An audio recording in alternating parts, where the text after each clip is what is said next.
my reading of the interrogation. Before or after grad? Between November 23rd, 2002 and January 15th, 2003. Did you know the Department of Justice lawyers have been working on issues relating to the definitions of torture and treatment? Yes, I knew that. How much did you know about it? Not much, because I think a lot of it was... No, I knew they were doing it. And I obviously, as a military person, I take some comfort that it's not just us in the Department of Defense, that we had the Department of Justice, the Attorney General, working on these issues, assuming that this is going to be a really serious effort on their part. It would help guide us in the end on what we think in compliance with the torture conventions on the law. You, as chairman of Joint Chiefs, are you comfortable with all these techniques being used on American personnel? Not in this memo, I think. General Hill told me he wasn't comfortable. So, the $64 million question... Why would you authorize it? I'd have to look at these one by one again. Or in combination. It's more the combination. Source, the CIA torture report. In an email to OMS leadership entitled "So It Begins," a medical officer wrote, "The sessions accelerated rapidly, progressing quickly to the waterboard after large box, walling, and small box periods. Abu Zubaydah seems very resistant to the waterboard. Longest time with the cloth over his face so far has been 17 seconds. This is sure to increase shortly. No useful information so far. He did vomit a couple of times during the waterboard with some beans and rice. It's been 10 hours since he ate, so this is surprising and disturbing. We plan to only feed Ensure for a while now. I'm heading back for another waterboard session." The use of the CIA's enhanced interrogation techniques include walling, attention grasps, slapping, facial hold, stress positions, cramped confinement, white noise, and sleep deprivation. Continued in varying combinations, 24 hours a day for 17 straight days through August 20th, 2002. When Abu Zubaydah was left alone during this period, he was placed in a stress position, left on the waterboard with a cloth over his face, or locked in one of the 2 confinement boxes. According to the cables, Abu Zubaydah was also subjected to the waterboard 2 to 4 times a day with multiple iterations of the watering cycle during each application. The aggressive phase of interrogation continued until August 23rd, 2002. Over the course of the entire 20-day aggressive phase of interrogation, Abu Zubaydah spent a total of 266 hours, which is 11 days and 2 hours, in the large coffin-size confinement box and 29 hours in a small confinement box, which had a width of 21 inches,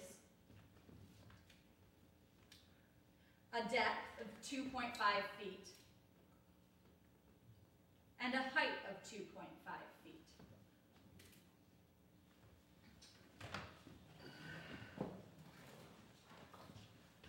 The CIA interrogators told Abu Zubaydah the only way he would leave the facility was in a coffin-shaped confinement box. That's the part you don't know, because, frankly, we're trained. I expect to get yelled at. My training, they're going to yell at you. They're going to deceive you. They're going to have different techniques. They're going to give you false stuff. In training, we go through stress position. Well, let's go over the page, because that's where it gets a little iffy.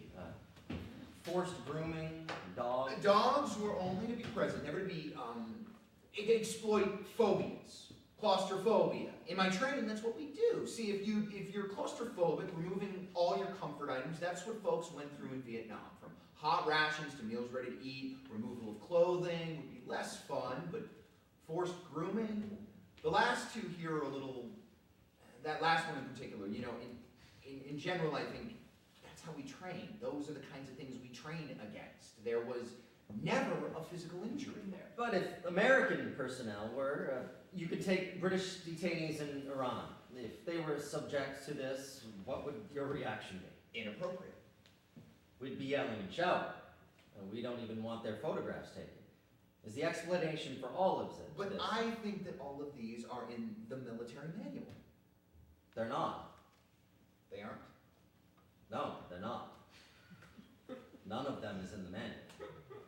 Interrogation log of detainee 063 Al-Qatani, November 23rd, 2002. 0225. The detainee arrives at the interrogation booth at Camp X-Ray. His hood is removed and he is bolted to the floor.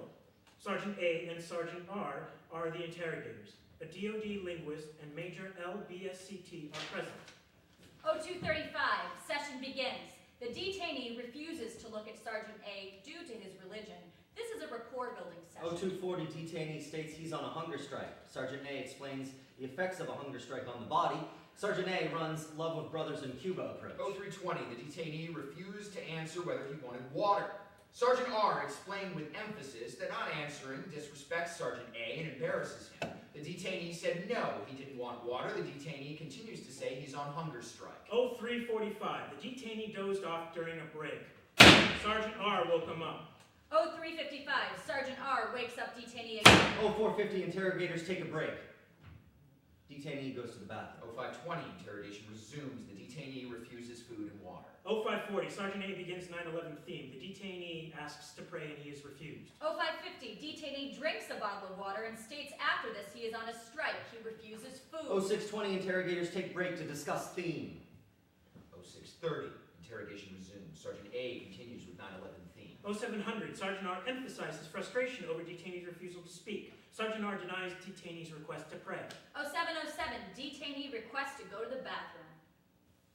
0720 detainee returns from bathroom break. He refuses a meal and states he's on a hunger strike. 0725, detainee states that he will eat meal, but after that he's going on hunger strike. One hand is uncuffed to allow him to eat. 0755. Detainee finishes meal and states again he is going on a hunger strike. The detainee ate the entire MRE plus an extra cereal bar. 0800, Sergeant A continues with 9/11 theme. 0830 detainee gives 2 hours rest. Interrogations will resume at 10:30.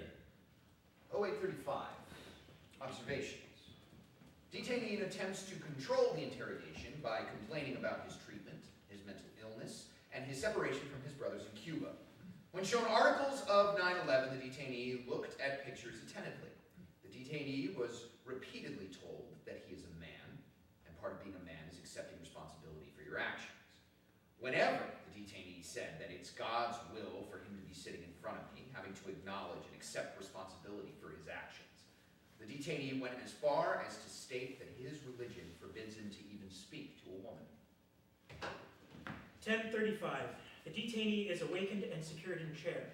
The interrogators are Ensign C and Inspector E. A DoD linguist is present. The detainee is offered to use the restroom. The detainee is taken to the bathroom. The detainee then was staring at the floor for several minutes. When Ensign C asked, "What is on your mind?" the detainee looked at the interrogator and began talking about how unfair his situation was. 11:10, the detainee asked if it was time to pray and was told not yet. The detainee then began asking what month it is. When not given an answer, he persisted and then became quiet for about 10 minutes and then began again to engage in some conversation. 11:35 the detainee began to shut down and not respond. He said he would not speak at all. 12:05, break. 12:20. Interrogators returned and told the detainee it would be 20 minutes and then time to pray. 12:40, detainee given opportunity to pray. 1300 lunch. Detainee refused to eat. At first he said he would eat, then he said that it was mentally not well and only agreed because he was not thinking clearly. 1345, detainee was shown 9/11 video. The detainee did watch without exhibiting any emotion. The detainee averted eyes from the photos of the hijack. 14:20. Red names of captured and killed AQ. The detainee stared off, but was listening and closed his eyes when he heard some of the names of the dead. 1500, break. 1515, the detainee engaged in conversation regarding family and dreams. He asked why the interrogator was causing him pain, talking of family and things he could not have. The detainee began to cry. 1530, detainee requested and was given a bathroom break. Detainee returned hardened. 1700, detainee spoke and said it has been a hard, long day. Also that he is on a hunger and talking strike. 1730, detainee is offered food and water. He stated that he was on a hunger strike. Food and water was provided anyway and placed next to him. 1800 Manchester document was presented to the detainee. The detainee reacted when the description of an AQ operative was brought up. 1810, detainee was asked if he would like to go to the bathroom and if he wanted to nap. 1820, circumstantial evidence was explained to the detainee. The detainee stared at all of the documents and was visibly shaken. He seemed disturbed that the AQ leadership was talking. The detainee didn't say anything, but he was making noticeable facial expressions. 1840, detainee was told he failed in his mission to the United States and in the jihad of Afghanistan. He again showed a facial response of failure. 1900 break. 1910, return from break. 1920, the detainee started speaking when told about the Quran and being judged by Allah, and that the leaders of AQ twisted the words. The detainee spoke very emotionally. Sergeant B asked to explain how this came about, why he is the only one holding on and everyone else is speaking. Sergeant B stated, "Don't worry about a military judge. Worry about Allah. The Quran doesn't say kill the innocent. Make things right. Repent." 1930, detainee cried. He wants to be taken back to Delta and he will talk. He was told that he had to earn his way back to Delta. 1945, break. 1950, return from break. Sergeant B told the detainee, "I want to help and I won't let anything bad happen to you." Detainee became unresponsive. 2030, break. Detainee used restroom and was allowed to sleep. 2145, return from break. Detainee awakened and taken to restroom, then secured in chair. 2215, detainee unresponsive. 2400, activities concluded for the day and detainee allowed to sleep. November 27th, 2002. Memo for the Secretary of Defense, Donald Rumsfeld. From William J. Haynes, General Counsel, subject counter-resistance techniques. The commander of U.S. Southcom has forwarded a request by the commander of Guantanamo Joint Task Force for approval of counter-resistance techniques to aid in the interrogation of detainees at Guantanamo Bay. The request contains 3 categories of counter-resistance techniques, with the first category the least aggressive and the third category the most aggressive. I have discussed this with the Deputy Doug Fife and General Myers. I believe that all join in my recommendation that, as a matter of policy, you authorize the commander of U.S. Southcom to employ, in his discretion, only categories 1 and 2, and the fourth technique listed in category 3, use of mild, non-injurious physical contact, such as grabbing, poking in the chest with the finger, light pushing. While all category 3 techniques may be legally available, we believe that, as a matter of policy, a blanket approval of category 3 techniques is not warranted at this time. Our armed forces are trained to a standard of interrogation that reflects a tradition of restraint. Recommendation: that Secretary of Defense approve the U.S. Southcom commander's use of those counter-resistance techniques listed in categories 1 and 2 and the fourth technique listed in category 3 during the interrogation of detainees at Guantanamo Bay. Donald Rumsfeld returned the memo with the words, Approved. However, I stand for 8 to 10 hours a day. Why is standing limited to 4 hours? interrogation log of detainee 063, Al-Qatani, day 28, December 20th, 2002. 1115. Told detainee that a dog is held in higher esteem because dogs know right from wrong and know to protect innocent people from bad people. Began teaching the detainee lessons such as stay, come, and bark to elevate his social status up to that of a dog. Detainee became very agitated. 1300. Dog tricks continued, and detainee stated he should be treated like a man. Detainee was told he would have to learn who to defend and who to attack. Interrogator showed photos of 9/11 victims and told detainee he should bark happy for these people. Interrogator also showed photos of Al-Qaeda terrorists and told the detainee he should growl at those people. A towel was placed on the detainee's head like a burqa, his face exposed, and the interrogator proceeded to give the detainee dance lessons. 2200. The detainee was strip searched. Initially, he was attempting to resist the guards. After approximately 5 minutes of nudity, the detainee ceased to resist. He stated that he did not like the females viewing his naked body while being searched, and felt that if he could have done something about it, then he would have.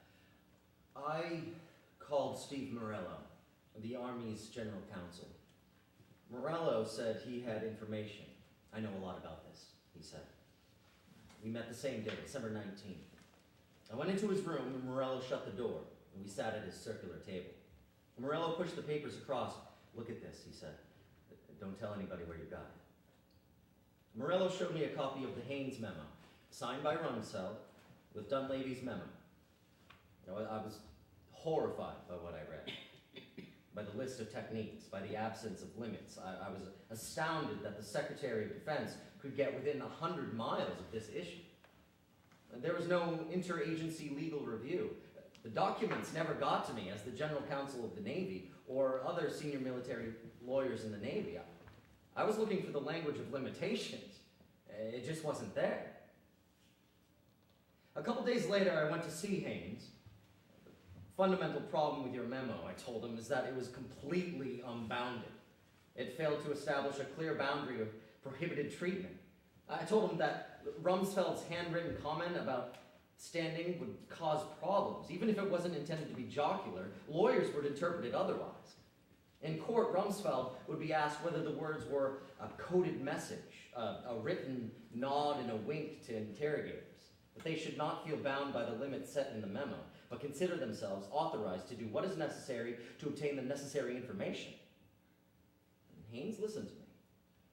He told me he would consider my concerns. 2 weeks later, the abuse was still going on, so I had another meeting with Haynes. On January 9th, 2003, I told Haynes I was surprised that the techniques weren't stopped. Haynes was intransigent. He just said that some U.S. officials believed the techniques were necessary to obtain information from key Guantanamo detainees. I realized that some U.S. officials included Haynes. Again, Haynes said little in response.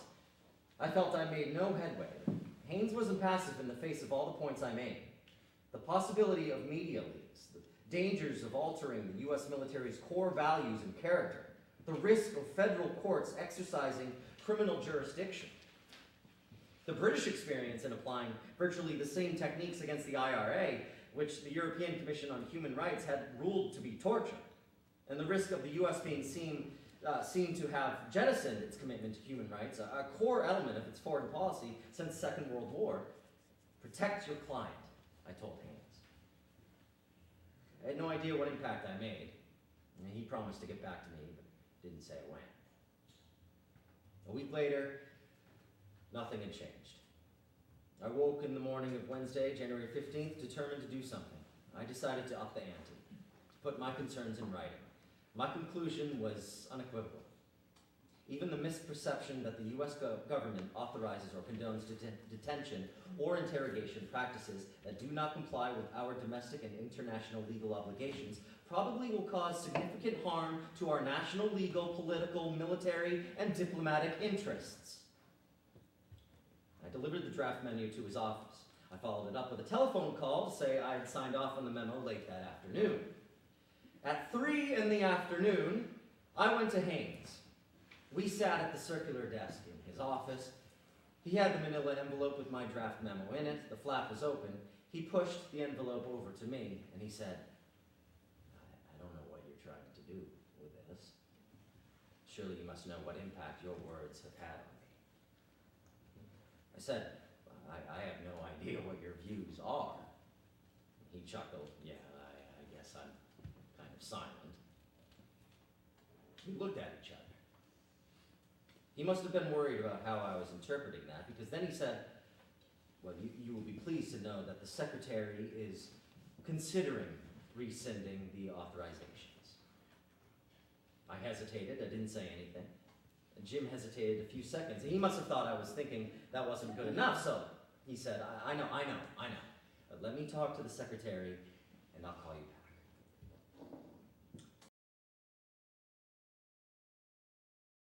2 hours later, on January 15th, well, I'm pleased to tell the Secretary has rescinded the authorization. In September 2003, many of the techniques that had been approved by Rumsfeld for Guantanamo were approved for use in Iraq and migrated to Abu Ghraib.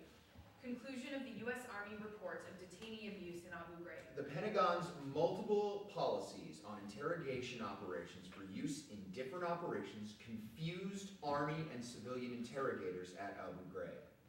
The interrogation training team that went from Guantanamo to Abu Ghraib lacked understanding of approved interrogation policies for Guantanamo, and this inadvertently validated restricted interrogation techniques, such as nudity. We found in computers in Abu Ghraib memos that were written for Guantanamo, not for Abu Ghraib, and that caused confusion. September 2004 report of former Defense Secretary James R. Schlesinger. The augmented techniques for Guantanamo migrated to Afghanistan and Iraq, where they were neither limited nor safeguarded. Abuses resulted from confusion about what interrogation techniques were permitted by law, a result of the failure to distinguish between permitted interrogation techniques from Guantanamo and other theater environments on the one hand, And Iraq on the other. 2006, the Pentagon's independent inspector general said, interrogation techniques migrated to Iraq because operations personnel believed that traditional interrogation techniques were no longer effective for all detainees and policy for and oversight of interrogation procedures were ineffective. On June 29, 2006, the United States Supreme Court gave its ruling in the case of Hamdan versus Rumsfeld, which raised the question of whether detainees at Guantanamo had rights under Common Article 3.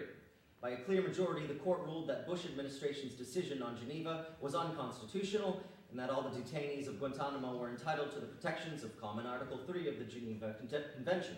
Justice Anthony Kennedy joined the majority and opened another door. The court is correct to concentrate on one provision of the law of war that is applicable to our nation's armed conflict with Al-Qaeda in Afghanistan. That provision is Common Article 3 of the Geneva Convention of 1949. That provision is part of a treaty the United States has ratified and this accepted as binding law. By act of Congress, moreover, violations of Common Article 3 are considered war crimes, punishable as federal offenses when committed by or against the United States nationals and military personnel. Thus, on July 11, 2006, the U.S. Senate Judiciary Committee held a hearing on the nominations of William Haynes II to be U.S. Circuit Judge for the Fourth Circuit. Mr. Haynes was questioned by U.S. Senator Edward M. Kennedy.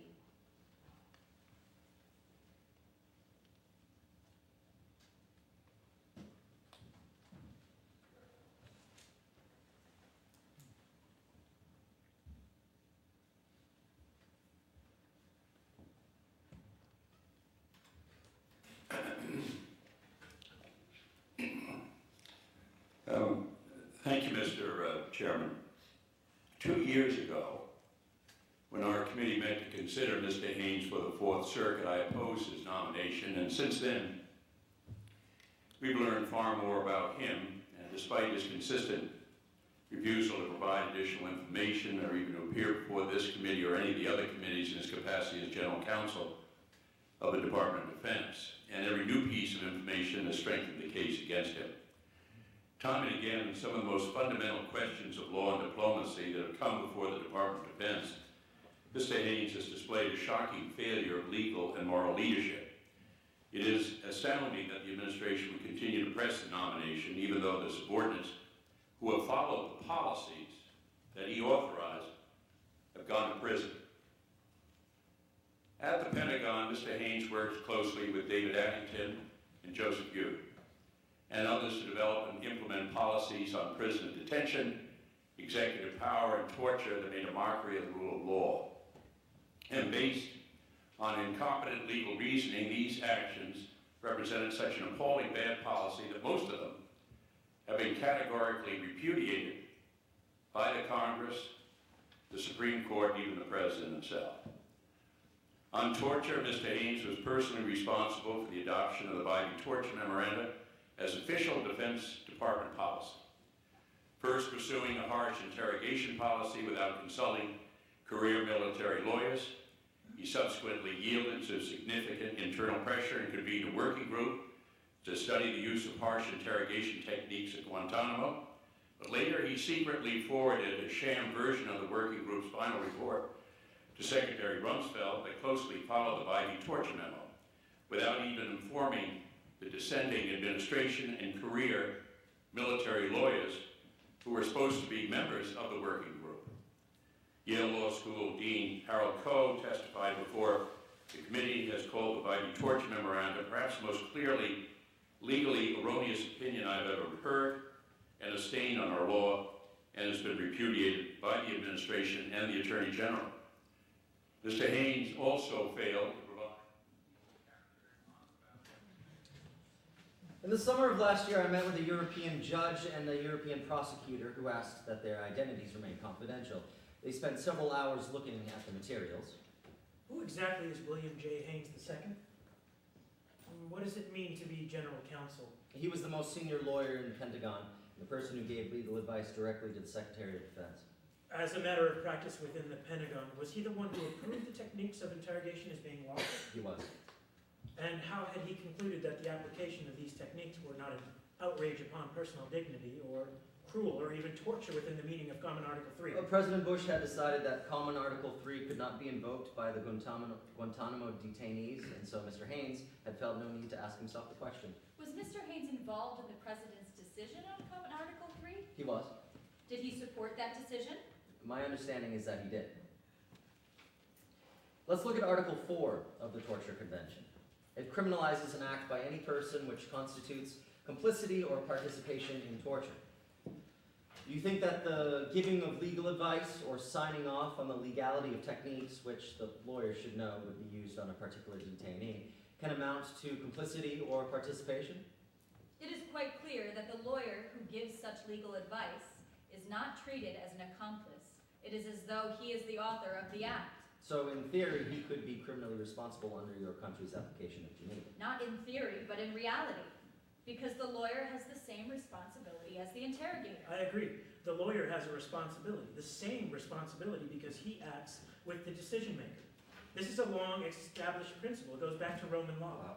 How far does the principle go? Would it ensnare the authors of the OLC legal memos, like John Yoo and Jay Bybee, and the author of the Haynes memo? I don't see why not. If the legal advice opened the door to abuse or even torture, the use of techniques of interrogation on specific individuals, then, in theory, the responsibility would go back to the author of the legal advice on which the general counsel and the decision maker relied.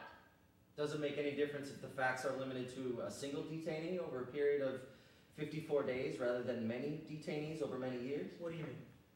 Well, the documents on the table were rather different from the other cases where large numbers of people were involved. Doesn't matter at all. Assuming the facts are established, assuming the interrogation was abusive and violated Common Article 3, it makes no difference that only one victim was involved. An international crime is an international crime. If the evidence is there, it has to be investigated and, depending on the facts, prosecuted. So would you, as a judge, investigate, and would you, as a prosecutor, prosecute in a case such as this? There are some prerequisites. For crimes of universal jurisdiction, like serious breaches of Geneva, we would not investigate or prosecute until the country in which the crime occurred has had a chance to exercise jurisdiction. We would prefer to wait and see if the United States investigates or prosecutes. All the lawyers were based in the U.S. But in November 2006, President Bush signed the Military Commissions Act. And this creates a new defense to alleged grave breaches of Common Article 3 for government employees where the misconduct concerned the detention interrogation of aliens between September 11, 2001 and December 30th, 2005. So it creates an immunity? In effect, yes. That makes it clearer. Legislation creating such an immunity allows a crime to be covered up. It is almost an admission that a crime has occurred. Pactum sceleris. It means evil pact. If the facts are as you say, then I have no obligation to intervene in this case. So if Mr. Haynes visits your country, would he face any risk of investigation or prosecution? I can act on my own initiative. It is possible that I can intervene, but it is not necessary that I do so, since always it depends on the facts. And of course, if I issue a warrant, it is effective all over the world, except in the United States. It's a matter of time. These things take time. And then something unexpected happens when one of these lawyers travels to the wrong place. Source: Guantanamo by Frank Smith.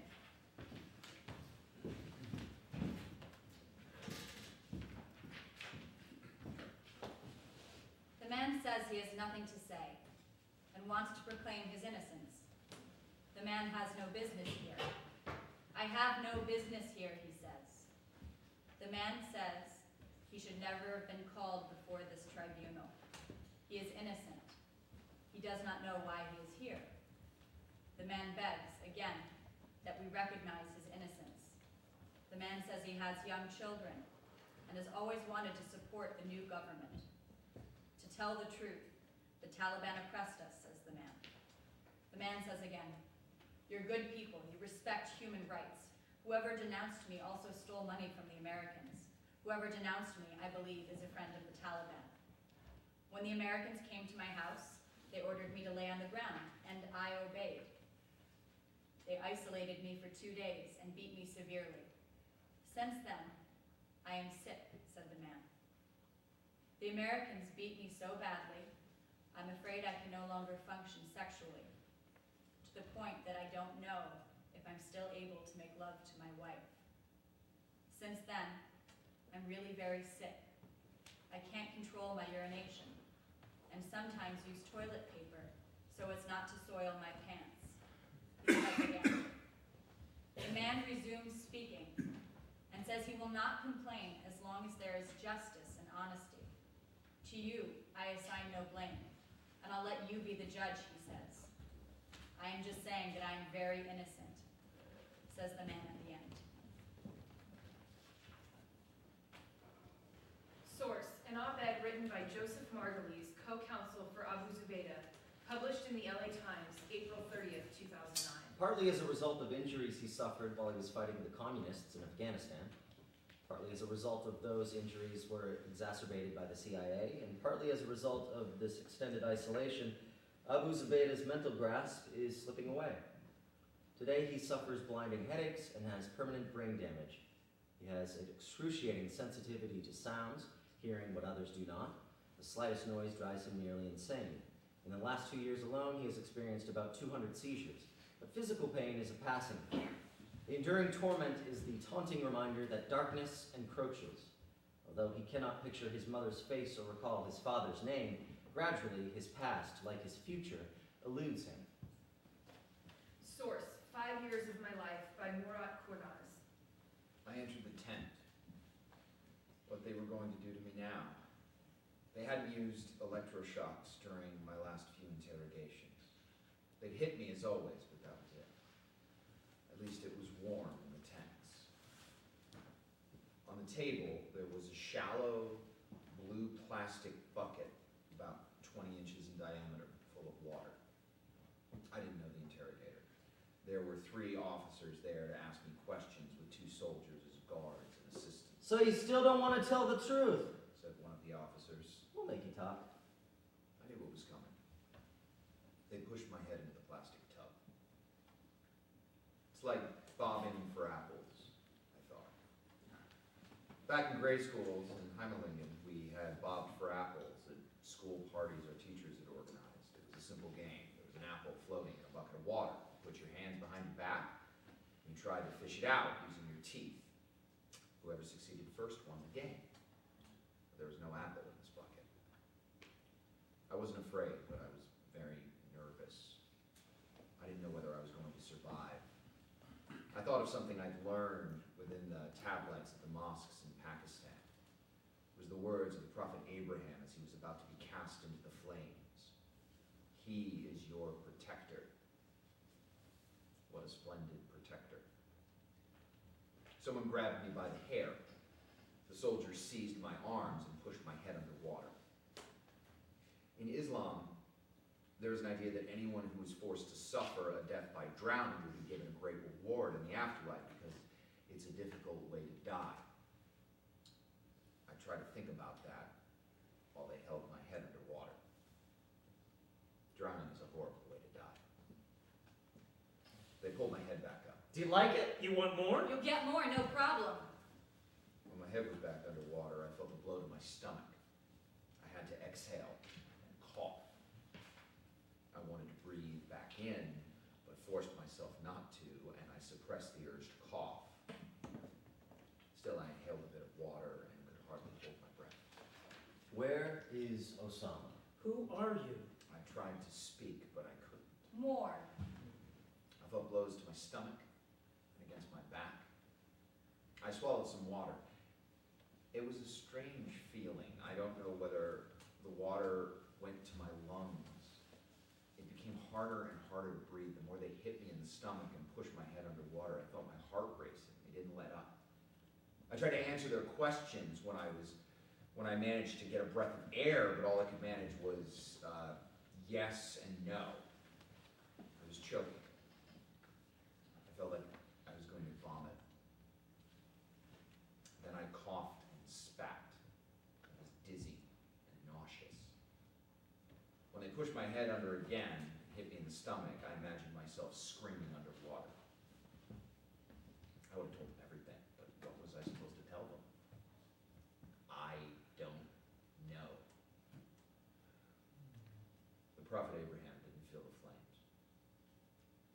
Back in the pen, I spoke to another prisoner who had also been subjected to the waterboarding treatment. He said he'd swallowed lots of water. He gestured as though he was shoveling something into his mouth with his hand, and then he rubbed his belly to show how swollen it had been. We couldn't help laughing. The next morning, the escort team came yet again. Oh, 5-3, get ready! I was being summoned for interrogation.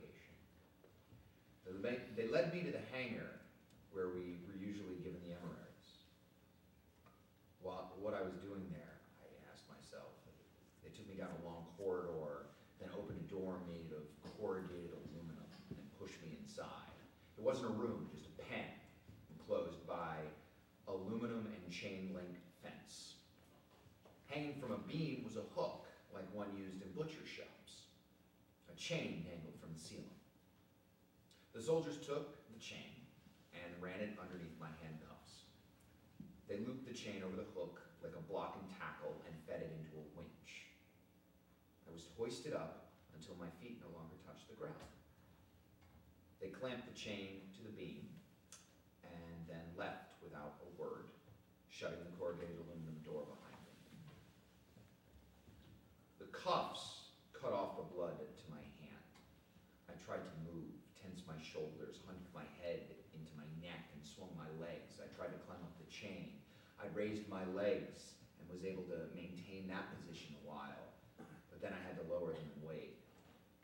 I relaxed my muscles. You can't fight against something like this for long. No one has that sort of strength. I knew they were going to leave me hanging there until I couldn't take it anymore. After a while, the cuffs seemed like they were going to cut my wrists to the bone. My shoulders felt like someone was trying to pull my arms out of their sockets. I tried to breathe evenly to conserve energy. At some point, I began rocking myself back and forth in the hope it would get my blood flowing, but every movement hurt, no matter how tiny, especially in my wrists and elbows. The best thing was to just not move and resign yourself to the pain. All I could do was let go. Letting go is impossible when you're under that much strain. I know now that people can die from this sort of treatment. Their bodies just can't take it. At some point, hours later, someone came and let me down. The doctor examined me and took my pulse. He was wearing a uniform like the other soldiers, but he had a badge of rank on his shoulder and a patch on his chest that said, "Doctor." Okay. He said. Soldiers hoisted me back up.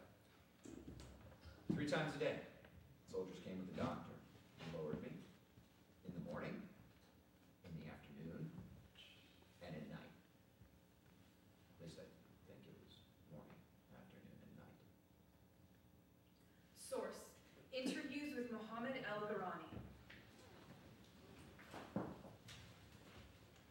So what I mean in the interrogation, they've been asking me that if I hate America, especially in the last months when I was coming out. I always tell them that there are some good guards, some guards that are good, some guards that are bad. Also, the bad guards, they've been coming here brainwashed. Like they just put whatever they like on their brain, they come with it. So a lot of good examples that you know, there is some good guards. For example, when my lawyer told me that the court was making my decision, I have to come and listen to it. So after the court decision, I was listening. It was on the phone, so the guards put me on the speaker, so I and him in the room listening to the court now. So the court was talking about 30 minutes or more. You know, because it's a big thing. I don't know what's happening. I don't know, maybe he will make a decision against me, so I was worried and I wasn't focusing on it. So after it finished, and the guard is jumping, "He's releasing you." He cried. I mean, you know, I was like, "Oh yeah," and then, you know, so that means why he's jumping, why he's happy, because that means he doesn't like what's happening there. He doesn't like the injustice there. He doesn't like people being in jail, but he doesn't have a choice. He's in the military. He never knew that one day they would send him to Guantanamo and he would be there. If he knew from the beginning, I believe he wouldn't come to the military. But he didn't know. So that's one of the stories. Yeah.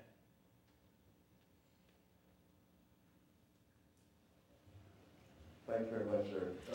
what do you say to the argument that your proposal is basically seeking support for torture, coerced evidence, and secret hearings? And Senator McCain says your plan will put U.S. troops at risk. What do you think about that?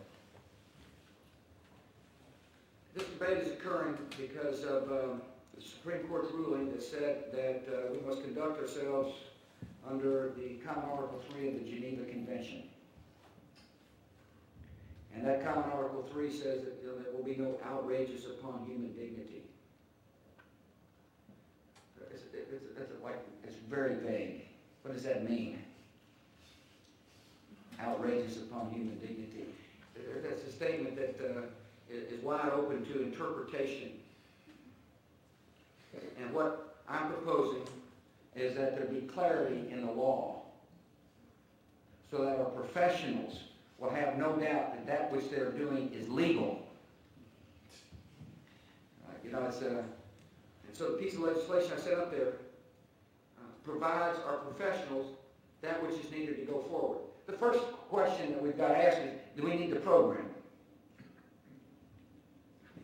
I believe we do need the program, and I detailed in the speech in the East Room what the program has yielded. And there's the kind of information we get when we interrogate people within the law. You see, sometimes you can pick up information on the battlefield, sometimes you can pick it up, through letters, but sometimes you actually have to question the people who know the strategy and plans of the enemy. And in this case, we questioned people like Khalid Sheikh Mohammed, who we believe ordered the attacks on 9/11, or Ramzi bin al-Shibh, or Abu Zubaydah, cold-blooded killers who were part of planning the attack that killed 3,000 people. And we need to be able to question them because it helps yield information necessary for us to be able to do our job. Now, the court said that you've got to live under Article 3 of the Geneva Convention, and the standards are so vague that our professionals won't be able to carry forward the program because they don't want to be tried as war criminals. They don't want to break the law. These are decent, honorable citizens who are on the front line of protecting the American people, and they expect our government to give them clarity about what is right and what is wrong in the law. And that's what we have asked to do.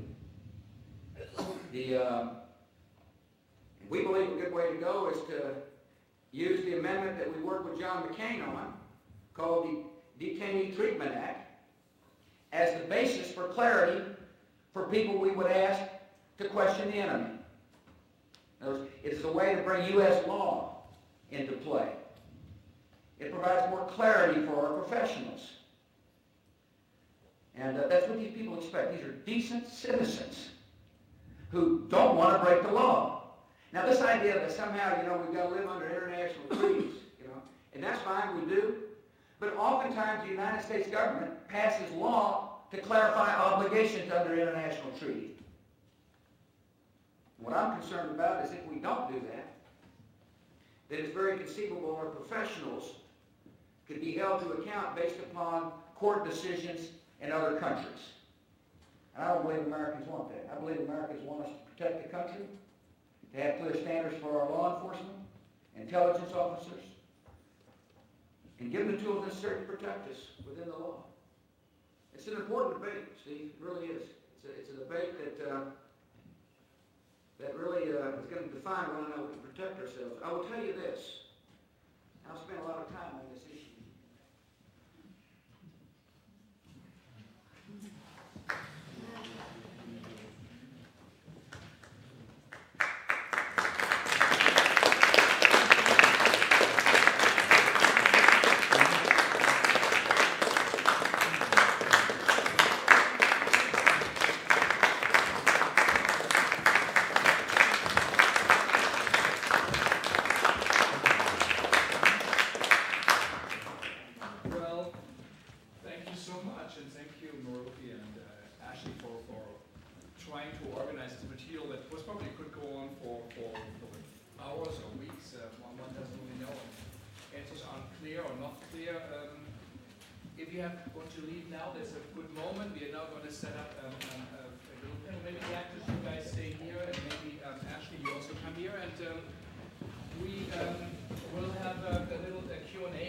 recording the event, so we have a microphone, so not only we can hear you better, we will also be able to have recording. So again, I think applause for the director, dramaturg, and the actors.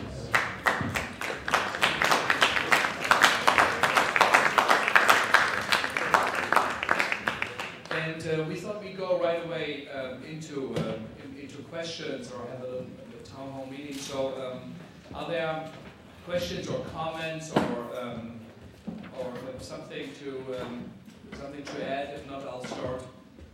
Maybe it was a question I start for the dramaturg and the director. How was it for both of you when we asked you to collage that material? Did you accept right away? Do you think this would be the way it turned out? What did you learn? I think that when you first approached us, there was the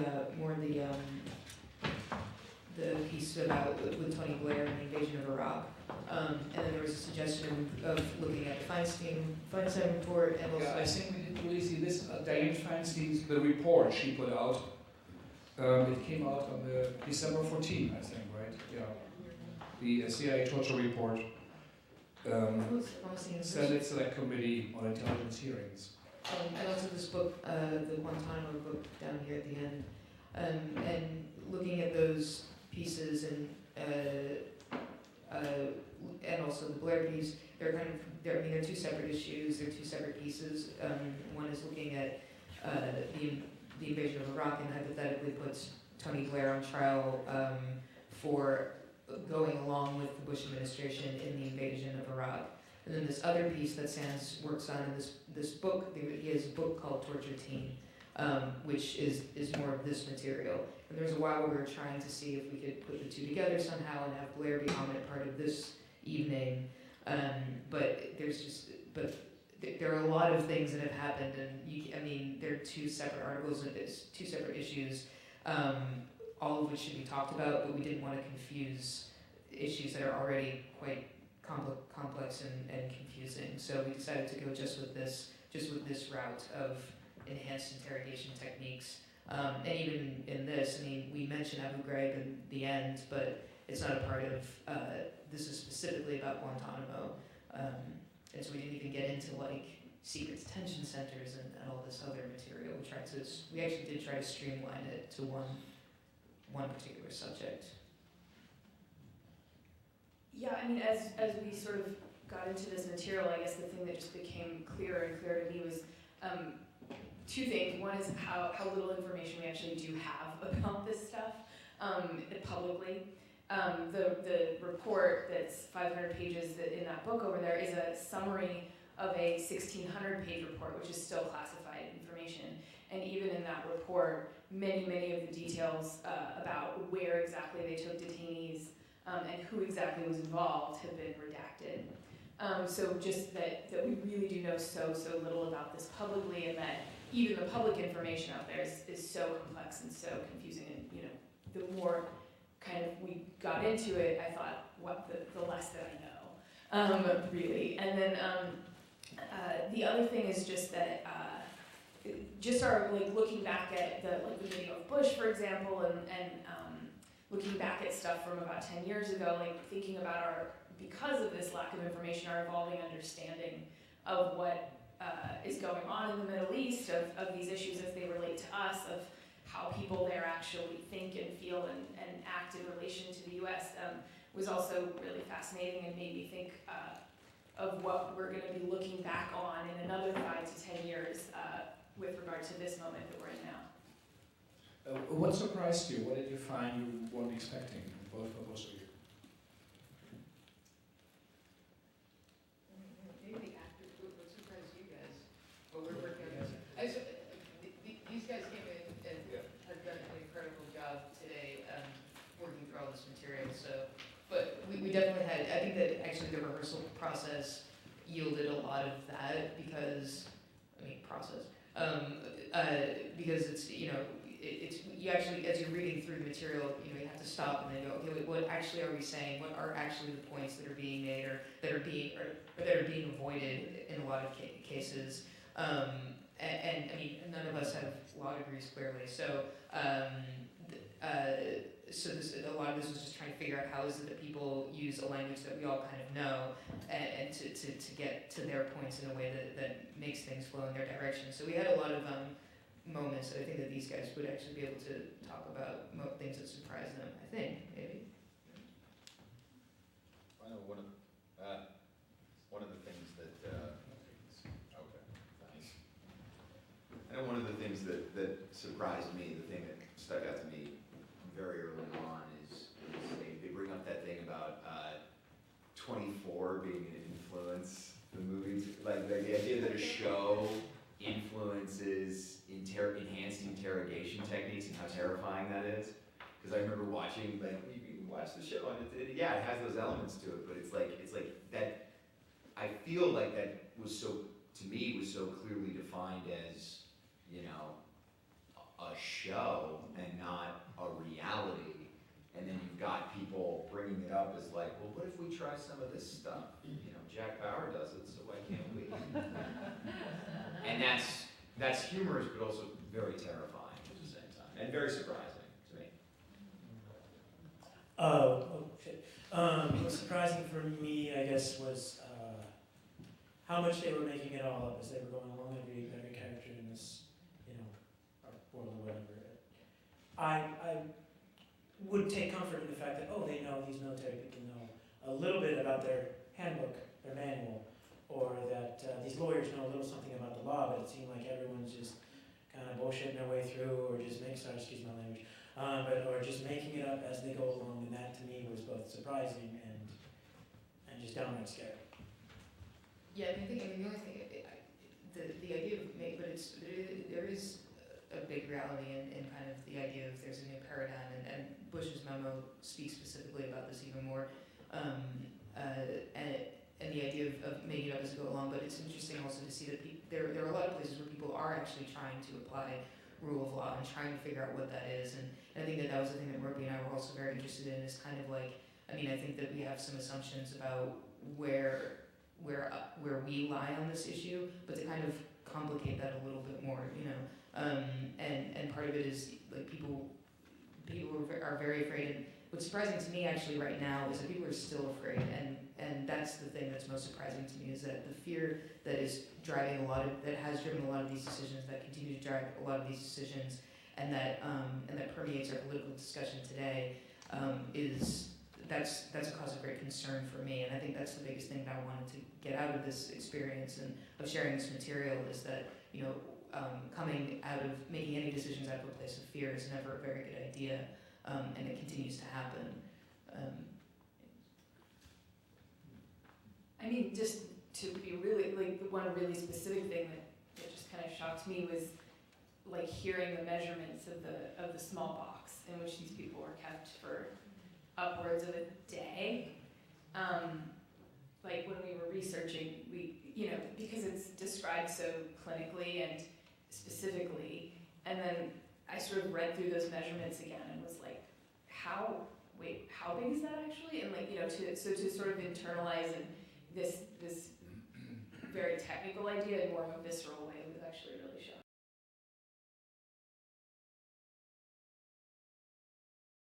Right, so you kind of go through, oh, it's this big, oh, it's deep, oh, that's, and then you realize what a human body has to do in order to fit into those dimensions is, you know, yeah.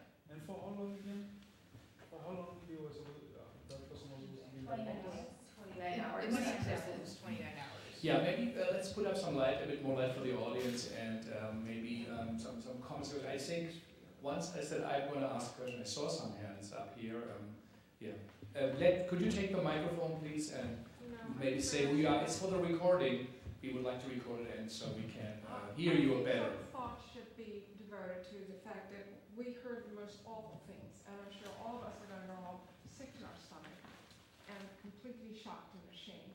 What I would like to know is what the follow-up is on this. I know that some while ago there was a front-page article in the New York Times that detailed all this, that actually named the two psychiatrists or psychologists, God help them, who had condoned all this and who had taught all this. There was never any follow-up. This is where it stays. And who is going to help us understand that it won't happen again. So that we the will not question, continue this practice. yeah, so the question, just to repeat, the question was it is truly an outrage, and that what is really going to be the follow-up? Those people who are involved, especially also psychiatrists, who were really not masters in their fields, on top of everything, who kind of officially were part next to the tortures, not only gave a green light to it in their writings, but also were physically present in violation of a medical oath that they once swore. So the big question is, yeah, maybe to everybody, I don't know, what should be a follow-up, besides, of course, also a play like this that is trying to put it together. Well, one just even newer piece of information than that what's included in here is just a week or two ago, Human Rights Watch released a report called No More Excuses that was calling once again for the investigation into specific individuals around these practices. There was an investigation when Obama took office in 2009 by Attorney General Eric Holder, where they investigated 101 different cases of detainee abuse and dismissed 99 of the 101 cases. I don't actually know the exact status of the other two cases or if they were ever pursued, but that was an initial investigation. But activists and other groups internationally are continuing to call for further investigation into these issues. Because of that very reason, they said if we don't look into this and bring this issue up and bring people to justice, it will happen again. Just a little shout out. This is from where Anderson just did this piece at the Armory, and we used some of the text that was a part of the video. And there are these groups. One of them represented in this is a group called Reprieve, and you can go on their website, and they're a group of lawyers that basically deal with issues of Guantanamo, issues of secret detention centers. Like this is. This organization that's the lawyers that's all they deal in are these type of issues. So that's at least a place that I know that you can go to look for more information. But I think that's one of the reasons why this was also interesting and important for us to do. Is I feel as someone who grew up with all of with the fallout of the September 11th attacks, being reminded that this is an issue that could be just forgotten about or kind of goes, oh, we'll do better next time in our kind of collective consciousness, as opposed to actually having to deal with it and face it. I wish I had a better answer though. But I just have a comment. Well, let's place the whole thing in context. It was war. 3,000 people died. I mean, I'm not condoning it at all, not at all, but I would find it very difficult for anybody to dare bring these people to justice and find them guilty, because there could even be outcry from the public, from the victims or whatever. So I'm saying there is a context where emotions are flared or whatever, but still, when you look at the intensity of these tortures, so I wonder really what can be done. First, there is the worry that this could be used even in times where there is no war, and even against domestic people. I mean, people from the citizens, whatever. And I think these issues, I don't know if the word of going after people and bringing them to justice would ever work, but it's important that people are exposed to what happened as in events like that, and also that we define the discourse. Was it torture, really torture to get information? I've read articles where there supposedly some of the techniques that are less terrible but better results. That's one thing. And also, it seems to me that there was an issue of exacting vengeance there.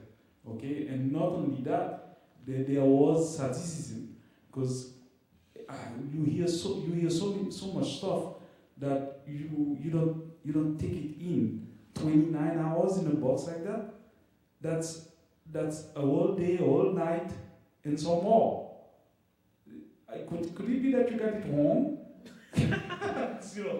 So that was sadism. It was strange. People were mentally sick to think of doing something like that. Yes, thank you. And 2 points need to be also added. One is, it is not really clear it was successful and really information came out. Even with all of this that was wrong, there is, as far as I know, no real clear evidence. And secondly, it also put American soldiers at risk, American soldiers who were captured or could be captured. And then said, well, you know, you don't use this Geneva Convention, why should we? Since it's no real war anymore. So also I think it was something that put American lives at risk and would be hard to explain. But some other comments or on the way up there?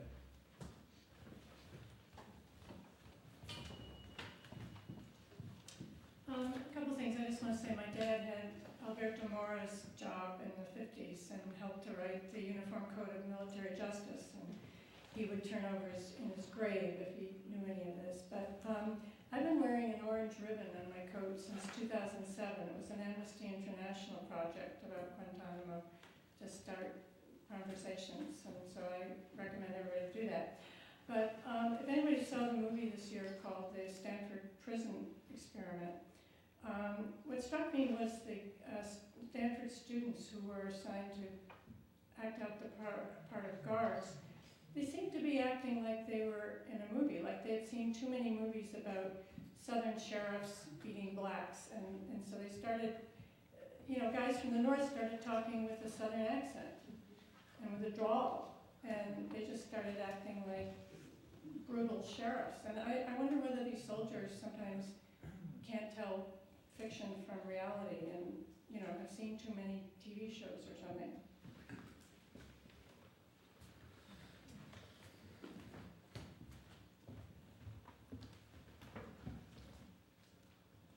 Well, I think that was very evident from what we saw, even from the first speech that we saw Bush make. There was a sense of the game about it, and I think that's very chilling.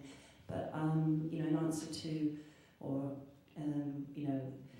trying to think through what is the follow-up or how we deal with this. I mean, I think making a collage of fact is an excellent way of doing that, because the commentary then comes from our reaction. It's rather, instead of somebody kind of. So I think this format and the fact that you've done the work to collate and bring together this kind of collage is really important. I think more testimonials that can come out. So that story right at the very end of the piece, with the prisoner recognising something quite contradictory in the guards' response is very effective as well. And I just think the story, it would be great to have Guantanamo guards testimonials, and to just to bring together a lot more of these kind of spectacles, so that then actually, I think that the real danger in any system, in any political system, is ignorance, and so yes, we go away sick to our stomachs, but we go away with a bit more knowledge about what the people we're voting in are actually doing.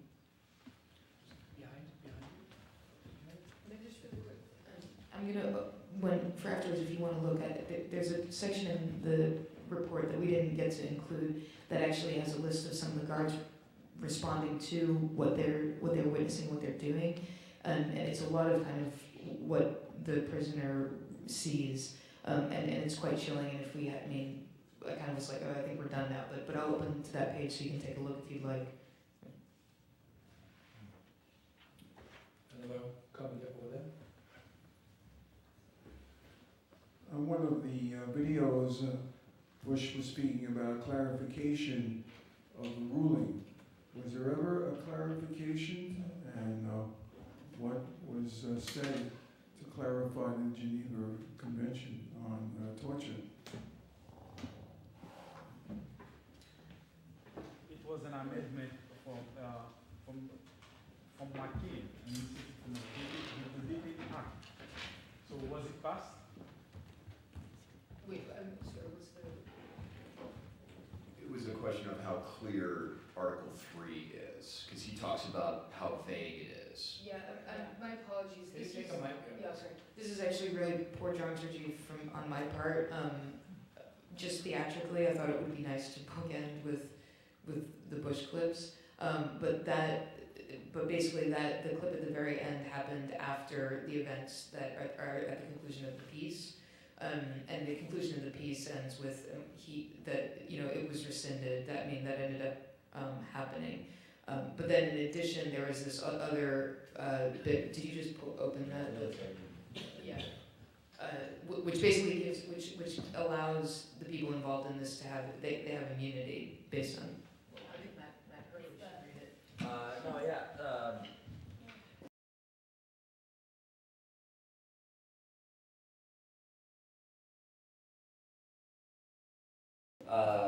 This is it. This is what to allege grave breaches of Common Article 3 of government employees where the misconduct concerned the detention and interrogation of aliens between September 11, 2001, December 30th, 2005. Military Commissions Act. And another thing too is we have a section in the very beginning regarding what Article 3 states. I don't think it's that vague. It's pretty clear. It says most of the things, like it defines what the hostilities are and what kind of things should be allowed and not allowed. It talks about any kind of violence and any kind of humiliating and degrading treatment. I think Bush used his folksy charm to make it sound like it was vaguer than it actually was. I also want to just underline all of this because we are on record that, again, none of us are lawyers at all, and so we're trying to make the best sense out of this text as we can. So this is what I offer you, but I'm not going on record as this is the answer to the question, and I just have to admit that I actually don't know, and I apologize. The military act was for impunity to make sure that they were prosecuted. But I heard you talk about an initiative that was being done with McCain called the Detainee Act. Supposedly that was supposed to be to bring some clarity to the Article 3. Was that Detainee Act ever passed in the Congress? Anyway, while you were researching that, did anybody look at how much wrong information they got out of forcing these people to say things that don't exist? No, but something that came up while we were talking in rehearsal was what about any false information may have come up as well? Because if I were being in a box that long, I would say probably almost anything to you. Yeah, I could drop a few names, be like that sound terroristy, and then a couple of countries, and then boom, I'm back in my cell. So I wonder myself what is true and how much accurate information was out. Yeah, so I think we are slowly coming to then. We will have a little reception. Maybe we can ask some. It's a very complex thing where the highest educated lawyers were fighting over or not. But on the one hand, the Geneva Convention is very clear. It is black and white. There's no gray area. And I think this was an obvious attempt to create a gray area. And it was not legal, it was not right. They had to go back. They actually had to then they had to create immunity for government workers. And there were legitimate concerns that if Blair and Bush would go to other countries, that they could be tried as war criminals. And I think we all hope, the lessons have been learned. It also does show that in all of us, our forces, if I would have been, or you, in the military, and then you were put into a prison, you became a guard. The first week, one would say that's not right. And the second week, you might say, well, maybe. Third week, you say, I have to help. This is my job. How we change, how we gradually change our nature and connect to darker sides we perhaps really did not know. And but I do believe, and we all do, that there is the right side, and it's always good to do the right thing. And I hope that we learn from that, what our fellow humans did there, and we all hope that the future will not hold more events that trigger such things. So thank you all for coming, and again, congratulations.